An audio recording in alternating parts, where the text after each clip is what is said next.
안녕하세요, 루장입니다. 루시드가 그동안 많은 약속들을 지키지 못하면서 주가도 크게 하락한 것은 인정을 해야 할 부분이기는 합니다. 초기에 과대 광고나 투자 잠재력에 부응하지 못했다는 말에서는 아시다시피 금리 인상으로 인한 럭셔리 차량 판매가 곤두박질 쳤다는 것인데요. 벤츠나 아우디, BMW들도 판매량은 거의 비슷합니다. 이 말은 독일 3사 제조업체는 글로벌에 진출해 있고요. 루시드는 그동안 북미에서만 머무르면서 이와 같은 판매량을 보여주었다는 것이죠. 만약에 루시드가 글로벌로 진출을 했다면 그 판매량은 과연 크게 늘어났을까요? 아닙니다. 경제 상황이 그렇게 좋지 않다는 것입니다. 2023년 11월 독일 판매량이 발표가 되었는데요. 10월 달에 8대 판매한 것에 비해 17대가 딜리버리가 되었습니다. 조금은 늘어났지만 사실 여기에 0 하나가 더 붙어야 유럽 진출에 대한 앞으로 긍정적인 느낌을 그나마 받았을 겁니다. 12월에는 판매량 수치가 어떻게 나올지는 모르겠지만 17대에서 2배가 늘어나는 수치들을 점차 보여줘야 할 것이 퓨어 모델까지 생산이 되고 있기 때문에 루시드 측에서 그나마 저렴한 차량 판매를 위해서 힘을 써줘야 합니다. 그래야 2024년 판매량에 긍정적으로 받아들여질 것이면서 2024년 말에 출시가 될 그래비티까지 버텨야 하는 시점이고요. 이제는 테슬라 모델 X를 이겼다는 말을 하고 있고 가격도 매우 근접했다 말을 합니다.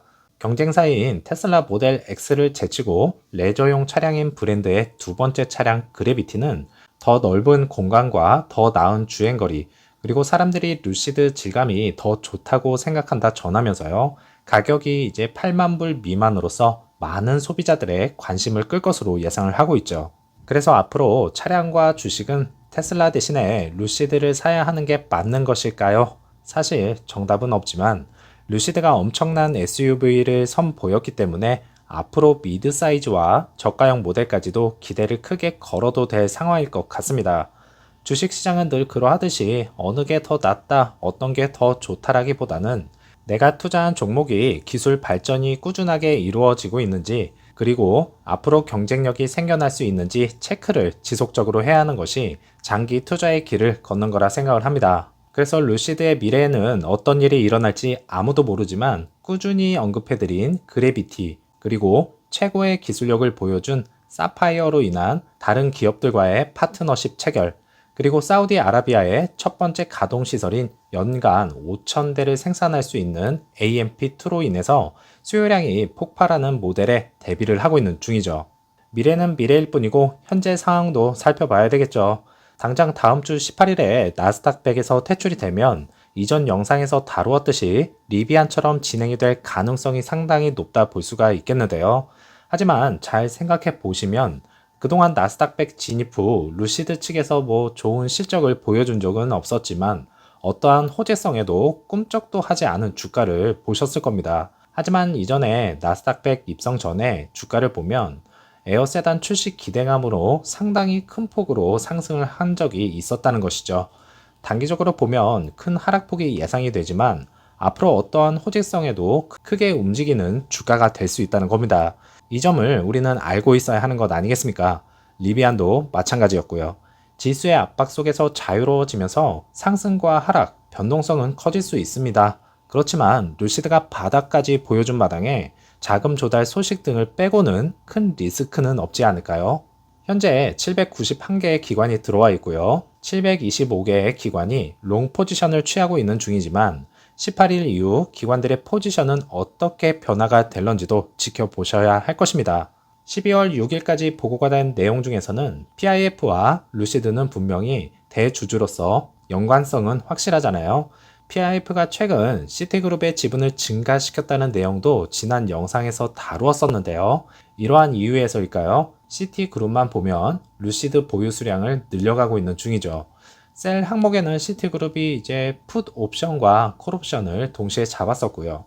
대형 기관들은 지분을 점차 늘려가는 것과 현재 루시드 그룹 주주를 살펴보면 PIF에서 압도적으로 지분을 보유 중이고요. 다음이 뱅가드 그룹입니다. 최근 뱅가드에서도 지분 증가시키면서 3.21%로 상당히 늘어났죠. 그리고 인베스코 QQQ 트러스트, 이것이 이제 나스닥 100에서 퇴출 시에 크게 영향이 있을 것으로 보여지는 지분입니다. 아시다시피 나스닥100 종목을 위주로 운영되고 있는 QQQ, 그동안 지분을 늘려가는 모습을 보여주었지만 18일 이후 어떻게 진행이 될 것인지도 약간은 걱정스러운 부분이기는 하죠. 다음은 블랙록입니다. 1.4% 증가세를 보이고 있고 친환경 기업에 막대한 투자를 하고 있는 중인데요. 만약에 루시드가 이 SS 에너지 저장 시스템을 테스트 말고 상용화를 시켰더라면 상당한 지분을 늘렸을 것으로 예상을 하고 있는 만큼 향후 이 SS 에너지 저장 시스템을 상용화 시켰을 때 블랙록의 지분율 증가도 유심 있게 지켜보시기 바라겠습니다. 자, 여기서 그동안 말씀을 안 드렸지만 뭔가 이상한 부분이 있죠. 2대 주주로 활동 중이었던 루시드가 스펙으로 합병 당시 시티그룹 출신인 마이클 클라인 지분이 보이지 않습니다. 과연 이 지분이 어디로 간 것일까요?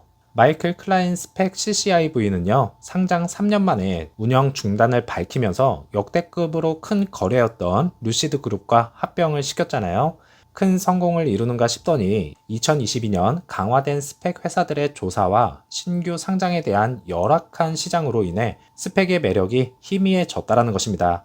그러면서 루시드 지분을 상당히 보유하고 있던 것을 정리한 것이 아니냐는 것인데요. 결국 루시드만 이익을 챙기고 떠난 것이 아니라 처칠 캐피탈 자체가 사라졌기 때문에 여기에 해당되는 모든 지분을 정리한 것으로 나타났습니다. 이것으로 점차 주주 명부에도 변화가 생기고 있고 기관들 포지션도 이번에 확실히 많은 변화들이 생길 것입니다. 한마디로 변동성이 클 수 있다는 것이죠. 여기에 주주들은 패닉세를 또 날릴 것이고요. 8일까지 보고가 된 숏 볼륨은 또다시 늘어났지만 월요일장과 화요일장 숏 커버일이 되어 있는 만큼 루시드 주가의 행보는 어디로 향하게 될지 FOMC 회의 일정과 함께 유심 있게 지켜보셔야 할 것 같습니다. 즐거운 월요일 저녁 맞이하시고요. 다음 영상에서 찾아뵙겠습니다. 감사합니다.